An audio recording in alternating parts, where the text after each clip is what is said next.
What's up, Panda Gang? Welcome back to episode 2 of True Start Location Japan. In the last episode, towards the end, we just met Yonglei and Jatara, so I'm going to try and make friends with them right off the bat. You're not going to actually declare a friendship, but I was able to send a delegation here to Yonglei. Let's look at our relationship. +3, -5. Okay, we can make this a little bit better once we get borders open. Maybe we can send them open borders and get to be positive here. Okay, let's check out Jatara. -5 as well, but will she accept in delegation? Now that my builder fixed up that T, I'm going to sit them back on this rice so that scary volcano doesn't get to them. And I'll keep exploring southernward with this galley. In Tokyo, I'm actually going to elect to grab this tile here with the fish. It's pretty similar to this rice tile here. As you can see, that was being worked before. But this one, instead of food, has one more production, and that gold is nice. And because our housing is at 4 out of 5, we're getting a massive penalty on our food surplus. So swapping out 1 food for 1 production is a great choice here. We continue to explore down here to the south, looking around these Indonesian islands. My real goal here is find some kind of suitable settle just to get a foothold down here, because you get 1 city, maybe you get 2. And then if you want to go on the offensive and do some warring, you'll have an opportunity too. So this tile right here, no loyalty pressure just yet, and this whole large island, only -7 is the worst so far. So if we could get a settler down here right now and put a governor in there, that would actually stay loyal, which would be awesome. We've built that second galley now, and I can use them to explore as well, but not only that, that's boosted shipbuilding, which means that in just 5 turns, our land units will be able to embark on the seas. So I think I'm going to first go down south here to Indonesia and then scoot up to the north. This eastern tip over here with the furs, I'll do that second. So in preparation for going down south, I'm going to move this warrior into my city so that by the time it can get on the seas, it's already at the southernmost tip. And I want to get a settler, but I'm going to have to buy it because it's only 5 turns, right? I've got a production. 11 turns is just too long. 320 gold for the settler. And I'll definitely have that in time for the tech boost. Okay, I'm realizing in the math here, okay, if we look at my builder here, I'll take about 8 turns, and there are a couple turns out from Tokyo as well. So once my settler's made, it's gonna take about 10 turns to get down to our hopeful settle spot here by another raging volcano. That seems to be a theme. But when they get there, they're gonna be facing loyalty pressure, and they're gonna need a governor slotted in. Right now, 27 turns is just too long, but I know I can get this Eureka grow your empire to 6 population without too much trouble, but right now with the city's housing only being 5, it's going to be really hard to make that happen. So I'm actually going to elect to create a fishing boats here, and that'll bump my city housing up to 6, and I should be able to get that Eureka just in time for my settler to arrive. As for Pantheon, there's not a whole lot left, sadly. The only ones I would even really consider are culture from plantations, and 25% production for your first district. And I'm going to go with this district one here because I bet some of my cities will be kind of weak. Like I was talking about, if I settle on this little island here, there's only going to be 1 or 2 districts total. So having that first one get that little boost, get them off the ground running will be huge. So let's found that. Fantastic. And we got to actually build something in the city here. And I think I've decided I'm going to go with a slinger. Actually, I changed my mind. I'm going to go settler. I was thinking slinger and bring this warrior down to the island down here in case there's barbarians. I'll figure this out, whether I'm right or not, very soon. But this island's quite small. There's a lot of activity here with Indonesia, with Australia. So, you know what? There might not actually be barbarians when I show up. So just this warrior on its own might just be enough. Keep seeing what we can find here. Not too much, but got some idea what's going on. I can't remember if Seonduk's still at war. They're at war with someone. I wonder if that's Mongolia. They're quite nearby. Plan for this galley is just go along the coast, meet as many people as we can, get that era score up.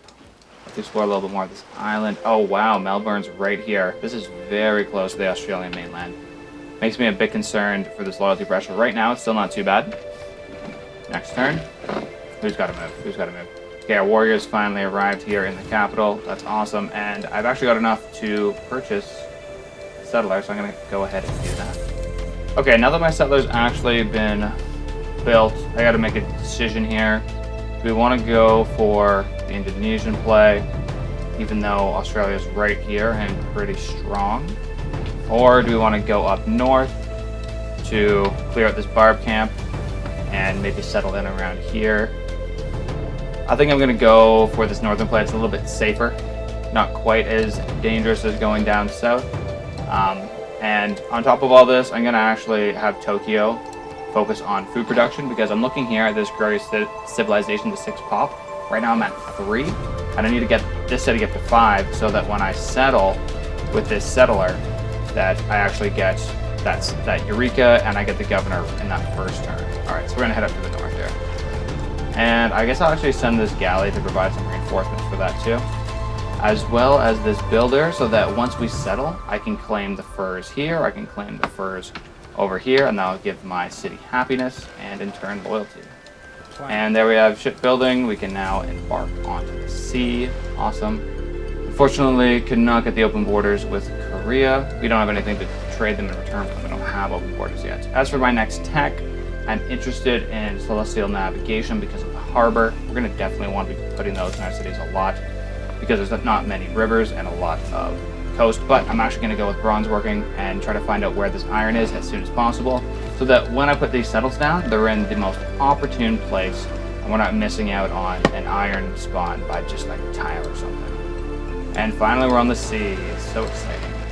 And we're into the classical era. Let's see how this played out for everyone else. Okay, golden age for Australia, dark age for Jatara. So let's go see how the loyalty pressure played, because, you know, over here Indonesia is going to be a little bit less, but due to Australia's golden age, oh wow, minus 20 all around, minus 14 right on the edge.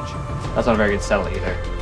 I think this is sort of out of the question, at least until Australia slows down that loyalty. Oh my goodness. As for actually making the dedication, I'm going to go for the free inquiry science-based dedication, because I see myself getting a lot of those Eureka's throughout this age. And we'll keep taking the settler and warrior north. There is a possible settle here on this little triangle island, but I'm instead gonna go for at least this little crescent island here. Right here is a little bit too close here, and plus there's the barbarian, and it's minus 15 loyalty. That's just really tough. We're not gonna be able to hold that city down. More troops spawning out of this barbarian encampment here. I mean, luckily, they're not spawning any boats, but that's why we've got this warrior settler combination. In case a boat does come, the warrior can get hurt right off the bat. Now that we got this, yeah, they were just stacking up this tile. Nothing can touch them. Along Bay, found some natural wonders. That's awesome. Little Eureka action there. And we met Singapore. They want a trade route. I think we can do that. Let's see what happens here. What do the barbarians want to do? Okay, a little bit of fighting, not too much though. They got 1, 2, 3, 4, 5 units here though. That's a whole army, man. Crazy. Finally got our settler into position, and we'll get our builder 1 away. Next turn they'll get onto these furs and actually pick those up. Oh, and I didn't realize we got the bronze working, discovered some iron, and it's right here on our capital, and already an awesome tile that we want to work anyways. Fantastic. For the next research, I'm going to slot in celestial navigation, not too inspired by any of the other options. Finally got our second city settled here. Fantastic. We've got the furs. A little bit of rebellion action going on here. That's just because the happiness isn't doing so well in the city. So that's okay. That's why we have this builder here. They can get the furs, and oh, that requires animal husbandry. Little mistakes, but hey, only 2 turns. We can rectify that quite quickly. First production in the city is going to be a monument. If you just take a look at the tiles around, we've got this furs, which is great, but everything else is pretty lame. So get the monument, expand those borders, and maybe we'll pick up some more tiles. Crabs, we got some fish all the way over here. Looking here into the civics, I just noticed that this has hit the point where getting the boost will finish. So we can swap over now to state workforce. We get craftsmanship along the way. Now that we've got early empire, that's just because of the city here, Tokyo, growing. We got a few things here. Government policies. We don't need to build naval units for the next 5-6 turns, so I'll just slot in the barbarian fighting card. And I was thinking about the 50% production towards settlers, but actually I want to go with 1 production per city.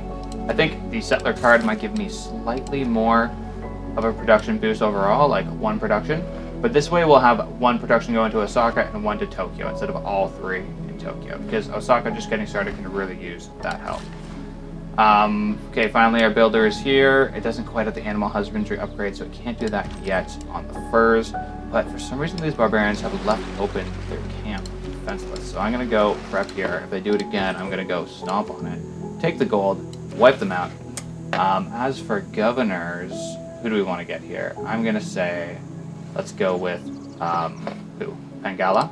And we'll slot them in Tokyo. This way we can get a little bit of science, a little bit more culture flowing here, which is awesome. And next, I believe, we'll get Magnus, and we'll put them in whatever city needs it next, maybe right here on the coast. Oh, that's what the barbarians are making space for. They got an archer now. Well, I might as well just sit here and wait. Worst case, the archer shoots at my galley, which isn't going to do a whole lot, and might even get them experience. So we'll sleep there. We've got animal husbandry. We can get camp on the furs. That's actually going to fix the production issue going on here. Sorry, not production. Loyalty issue going on here, but I'm not actually concerned about -1 or 2 loyalty per turn. So see if we can sell these furs off to someone. What about you, Jatara? 5 per turn? Okay, I'm not going to do that, but I will do the open borders with you, and if you give me money, I'll do that too. Fantastic. That should get our relationship healing a little bit. There's so many reasons they don't like me. I can see why they want to control all the islands. Me and Jatara might have some issues with that throughout the game. I'm just going to go through and try to get open borders with everyone right now. And Yonglei, the money bags himself, 10 gold per turn for my furs. Definitely. My people's happiness can wait for another day. And still doing some exploring with this galley down here. Like I mentioned, we met Singapore, and we've searched quite a bit of the archipelago. Okay, this is a bit concerning. Catapults actually can do damage to boats. That didn't do much, though, last turn. And we got a little bit of experience, so I'm going to say we just camp out here. Soon we'll have this settler ready, and hopefully they can come down here and settle on one of these 2 tiles. We've just got to get rid of these barbarians, which I thought might be easy, since I left that camp open for a turn last time. But if not, I'm just going to wait for craftsmanship to finish up, slot in the boat policy, and then start making some quadriremes, and they can fight them from sea onto land. Wow, 2 catapults. My galley is getting shot big time. We got to retreat. Let's get out of here. Whatever the issue this is, Korea, you just got to deal with that on your own, buddy.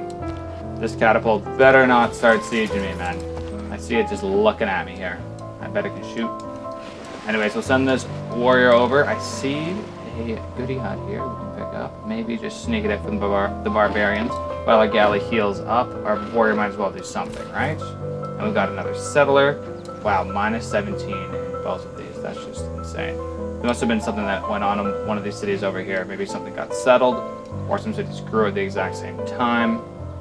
Regardless, I'm going to send the settler north, and hopefully we can figure out some kind of strategy to get that settled down and work by the time they get there, okay? Next up for Tokyo is going to be the quadriremes, so we can start moving into this coast here, putting some pressure on those barbarians. But while they got full-on catapults, man, that's going to be super tough. Okay. Other than that, in my capital, sorry, I'm jumping around here a lot. Other than that, in my capital, I'm going to build a builder. That way we can improve this iron here and maybe send them north to fix some stuff up. But we're going to have some more use for them later as well. Buying this builder here, we can fix up the iron ore, then sell that away to others, and probably profit off this builder before too long. Who else did we meet? Muscat. What do they want? Build an encampment? You know what? Maybe I just will. And another city-state here. Inspiration for military training. What actually is that? Or was it military tradition? Training. Build an encampment. Okay, so if we build 1 encampment, we're going to get 2 envoys. That's a great idea. Dang, Slinger is shooting at me. We'll head on back, heal up. We don't have too much to do with these guys until some reinforcements show up in the form of a quadrireme, which we just unlocked the card for Maritime Industries. Sorry, we just unlocked a card change. We can slot that in there. We're going to keep the +1 production in all cities, and that'll cut the production time in half, down to 8. And I'm also going to redirect Tokyo to not focus just food, but go for food and production, and that brings it down all the way to 7 turns. Planning out this triangle city here, I'm going to place the city down on that tile. I'm going to add the campus over here because there's actually a reef underneath this fish, so they'll get a +2 bonus. And then the next obvious spot would be throw down the harbor right here. And then I'll still have this one tile here, a 1 food, 3 production to actually get some production in this city. Because otherwise it's going to be kind of hard. What I also like about settling on one of these 2 tiles is it's close to my mainland, where I've got some more tiles where, you know, I can work these two production tiles, or maybe I can put down more districts in the future as well. A barbarian settler, what do you know? Hopefully they don't take this sweet settle spot from me. Just have to see. A little bit more investigation of what's going on with these Koreans. Looks like the catapult's under attack, and it's attacking their city. That's what I like to see. Go kill each other. We can get this mine down here, and we've got some arrow score for actually mining something. A couple boosts, iron, awesome. And also, what was the other one? The wheel as well. Fantastic. That's super helpful. And also arrow score for that too, right? Because of our dedication. Not only that, but now we're actually getting iron every single turn, and I'll trade that to the other civilizations for some gold. Gandhi, nice to meet you, buddy. Looking fresh, looking fresh. It is not Mount Everest. Very nice wonder you have here. You like whales, though. What do you say about 12 per turn for whales? We can do business here, Gandhi. Very nice, very nice. Nothing's too inspiring to me here, except for maybe some ironworking. We can get a swordsman, and then have a little bit more power when we're trying to clear out these barbs here, and barbs over here. And I'm sure in this fog of war, there's plenty of barbarians. I'm going to move you up to the north, and we're going to try to execute my plan. Get the city down right here on the coast. Even though the loyalty is terrible, -12, -13, we put the government plaza down right away, and then we chop out the woods to get the thing down as soon as possible. We get +8 loyalty, and then we're going to put a governor in there as well, +16 loyalty, and then I think we should be able to hold down this place. So I found some iron. Let's see what the market like this is for. 14 for 2 iron. So every single turn, that's like 14 more gold per turn. Now that won't last forever. That won't last forever, but it will be useful for some time here. I might even decide to go settler on Tri Island. If I can maybe get that much gold per turn. Going forward, I could just buy another settler out. Oh man, what? This just opened up? Did they just raise the city? Unbelievable. I think the barbarians just went there and destroyed the city. That's absolutely insane. Either that, or there's some very aggressive Mongols on the other side of this fog of war. But anyways, doing that quick little math there, I think if I keep selling my iron, I should be able to make enough that in about 10 turns, I'll have enough gold to buy a settler. I can do that out of Osaka or out of Tokyo, and that settler can settle right here on the coast. And in the meantime, this settler can do something useful, settle on the Triangle Island, and we can wait for the quadrireme to get up north and clear out some of these barbarians. Builder, do we want you to keep going? I mean, it would be good for you to chop out some forest up here, but now the loyalty isn't so much. I'm confident with 1 chop, that'll definitely be enough. And you know what? I think I'm going to have you hang out here by this builder, and then you can improve this amber right away. We get some luxuries, sell it to other civilizations, get more gold, and let's settle this down. Fantastic. We're going to get the amber right away, and these borders should grow pretty quickly. Sendai's got the amber improved. Let's see if Gandhi wants to get some 12 per turn. Huge. Tokyo's got the quadrireme built. We can start heading towards the north with that. Galley, I'm just going to park in the city for now so it doesn't take damage. Osaka, are your borders going to grow soon? 1 turn, we'll get the crabs. And once we get the crabs, we can actually buy out this tile here, and that will destroy the barbarian outpost. Now, it won't destroy all the barbarians, but they'll at least stop spawning constantly, and I cannot wait for that.